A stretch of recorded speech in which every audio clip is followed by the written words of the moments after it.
वैवाहिक जीवन डिस्टर्ब करने वाले तथा डिवोर्स कराने वाले प्रमुख पात्र हैं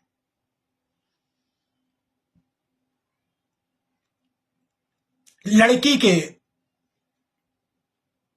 प्रथम स्थान पर माता है और दूसरे स्थान पर बड़ी बहनें हैं।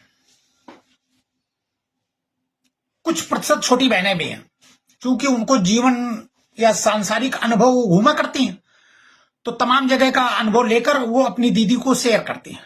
और जो बड़ी बहनें होती हैं, ज्यादा प्रतिशत देखा गया है कि जब बहन की शादी हो जाती है तो एक दूसरे में कहीं ना कहीं आंतरिक कंपटीशन हो जाता है, तो कोई अपने आगे स्टैंडर्ड दूसरे को पसंद नहीं करता। ये अंडरस्टूड है, मैंने बहुत पुराना देखा हुआ है।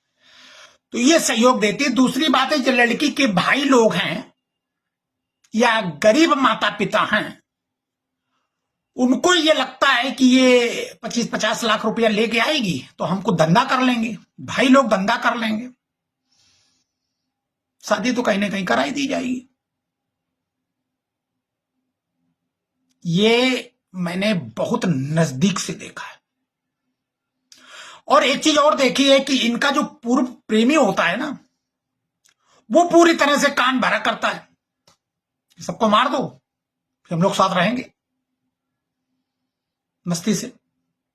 और कुछ घटनाएं भी हुई हैं कि लड़की ने मार दिया और मारने के बाद फिर बात को पकड़ी हुई, पता लगा कि वो पूर्व प्रेमी कह रहा था कि सबको मार दो, पूरी संपत्ति की मालकिन हो जाओगी, फिर हमारे पास आके रह लेना, आप हम लोग रहेंगे साथ में, मौज मारेंगे दूसरे की संपत्ति। तो पूर्व प्रेमी भी इसमें पूरी तरह से सहयोगी है। शायद हमें लगता है कि इसका नंबर 1 में स्थान होना चाहिए। ये कंफ्यूजन पैदा करता रहता है कि चैन से ना रहें तो हमें लाभ मिलता रहेगा, और अपनी परेशानी बताकर रास्तों में मिलता है तो कुछ खर्चे भी लेता रहता। मैंने कुछ चीजों को देखा है कि लड़कियां जब संपन्न घर में पहुंच जाती तो वहां से पैसा चोरी करके अपने पूर्व प्रेमी को स्कूटी दिलवा देती, वो मजा मारता घूमता। अब उसकी खर्चे पूरा करने के लिए घर में तमाम तरह के दाएं बाएं का वो काम करती है, कहीं अपनी जेवर गायब कर देती है। हमने देखा इस चीज को, हमने सुना इस चीज को। घर में कहीं हाथ के कड़े गायब कर दिए, खो गए और वो कड़े के पैसे चले गए पूर्व प्रेमी के पास। एक कड़ा धरा है, अब उसका एक कड़ा का जोड़ा बन नहीं पा रहा, तो घर में महाभारत चल रही, इसका जोड़ा बनवाओ, इसका जोड़ा बनवाओ, इसका जोड़ा, वो लड़ाई झगड़ा करके साल भर में फिर बनवा लिया गया। कभी चैन खो दी, ऐसा भी देखा गया है। कभी कभी ऐसा भी देखा है हमने कि बहू अपनी जेवर को थोड़ा दाएं बाएं करके अपने घर में अपने भाइयों को और कहीं ना कहीं परिवार में सपोर्ट कर देती है। यहाँ झगड़ा करके जेवर बनवा दी, ना बनवाओ तो जाके मैके में रहने लगते, जाके इधर सब साले परेशान हो जाते हैं और मुकदमे की धमकी शुरू हो जाती है। ये बहुत, मैं अंदर की बात बता रहा हूं, इसका कहीं कोर्ट कचहरी से कोई लेना देना नहीं। मैंने जमीन से जीवन जिया है, मैं लोगों के साथ उठता बैठता हूं, तभी लोग कहते हैं समाज में बैठो। मैंने समाज से सब कुछ सीखा, ऐसा होता है। अभी अभी मैंने एक खबर सुनी बांदा में कि पति अपनी पत्नी को मेरे ससुराल से लेके आ रहा है और पत्नी कह रही अभी हम नहीं जाएंगे, हम इस्तीफा हो जाने के बाद आएंगे। वो जबरदस्ती लेके आ रहा और वो रास्ते में रात को कूद गई और वो रात को ढूंढता घूम रहा, रास्ते में कहां चली गई, अंधेरा हो गया, रोड छोड़ दिया उसने। हो जाके फांसी का फंदा पेड़ पे चढ़ के लगा दी। गांव की लड़की थी, पेड़ पे चढ़ना जानती थी, फांसी का फंदा लगा दिया। अब वो लिए मोटरसाइकिल उनको ढूंढते घूम रहे, सुबह पता लगा वो लटकी। कितना ब्लैकमेल, कभी सोचा है आपने? बहुत लोगों को मैंने देखा कि मॉर्निंग वॉक गए और अपने पूर्व प्रेमी के माध्यम से और उसका एक्सीडेंट करा दिया गया। तो सबसे ज्यादा मृत्यु हो रही है ये दहेज के कानून बनने की वजह से। इससे बच्चे भी मारे जा रहे हैं, पति भी मारे जा रहे हैं और लड़कियों की दुर्गत हो रही है। कोई ड्रम में भरा जा रहा है, कोई पहाड़ों से फेंका जा रहा है, किसी को जहर दिया जा रहा है। दहेज के चक्कर में सास ससुर मारे जा रहे हैं, दहेज के चक्कर में कलेश है, एलिमनी के चक्कर। तो ऐसा कानून की आवश्यकता क्या है?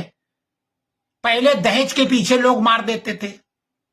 अच्छा, अभी एक हमारे कानपुर में कोर्ट में लगी हुई लड़की छत से कूद के मर गई, खुद 3 महीने नौकरी की उसने, स्टोनोथी मर गई। बताओ इसको कौन से दहेज की समस्या थी, कौन सी समस्या थी?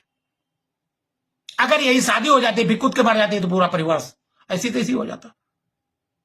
बहुत गंगा बैराज में हमारे यहां कूद के मर रही, शादी नहीं है तो कोई दिक्कत नहीं, शादी हो गई तो पति ने मार दिया।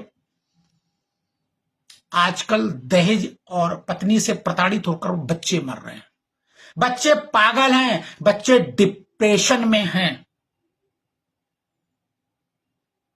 ऐसे ऐसे कानून बन गए हैं जिसके कारण आदमी सोचता है मर जाओ, मार दो, किसके चक्कर में मत फंसो।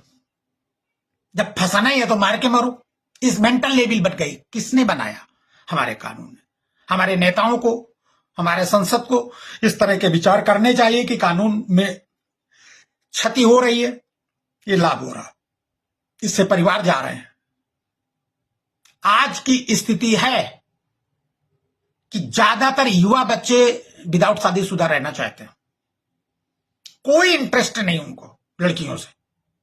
मतलब यहां तक मैंने देखता हूं कि सड़क में अगर लड़की कोई बाएं साइड से रोड पे आ रही तो लड़के बाएं से दाएं हो जाते हैं कि साली रोड दूर कर दो, कहीं ऐसा ना हो कोई बवाल कर दे, कोई आरोप लगा दे। कोई लड़की अगर हंस के मुस्कुरा के कोई बात पूछ रही, बात करना चाहती या कोई रास्ता पूछ रही तो लोग जवाब देने को तैयार नहीं, दूर से जवाब देते, हाँ चले जाओ इधर से फलानी जगह, वो कहते कहते निकल जाते। मतलब 1 सेकंड खड़े होने के लिए डर लगता है कि ऐसा ना हो, पता नहीं कहाँ आरोप लग जाए। इतना क्यों भयभीत कर दिया है कानून ने? मनुष्य को मनुष्य से दूर कर दिया है कानून ने। बाबा शिव को याद करें और समाज इसमें आगे आवे और विचार करे। बाबा शिव।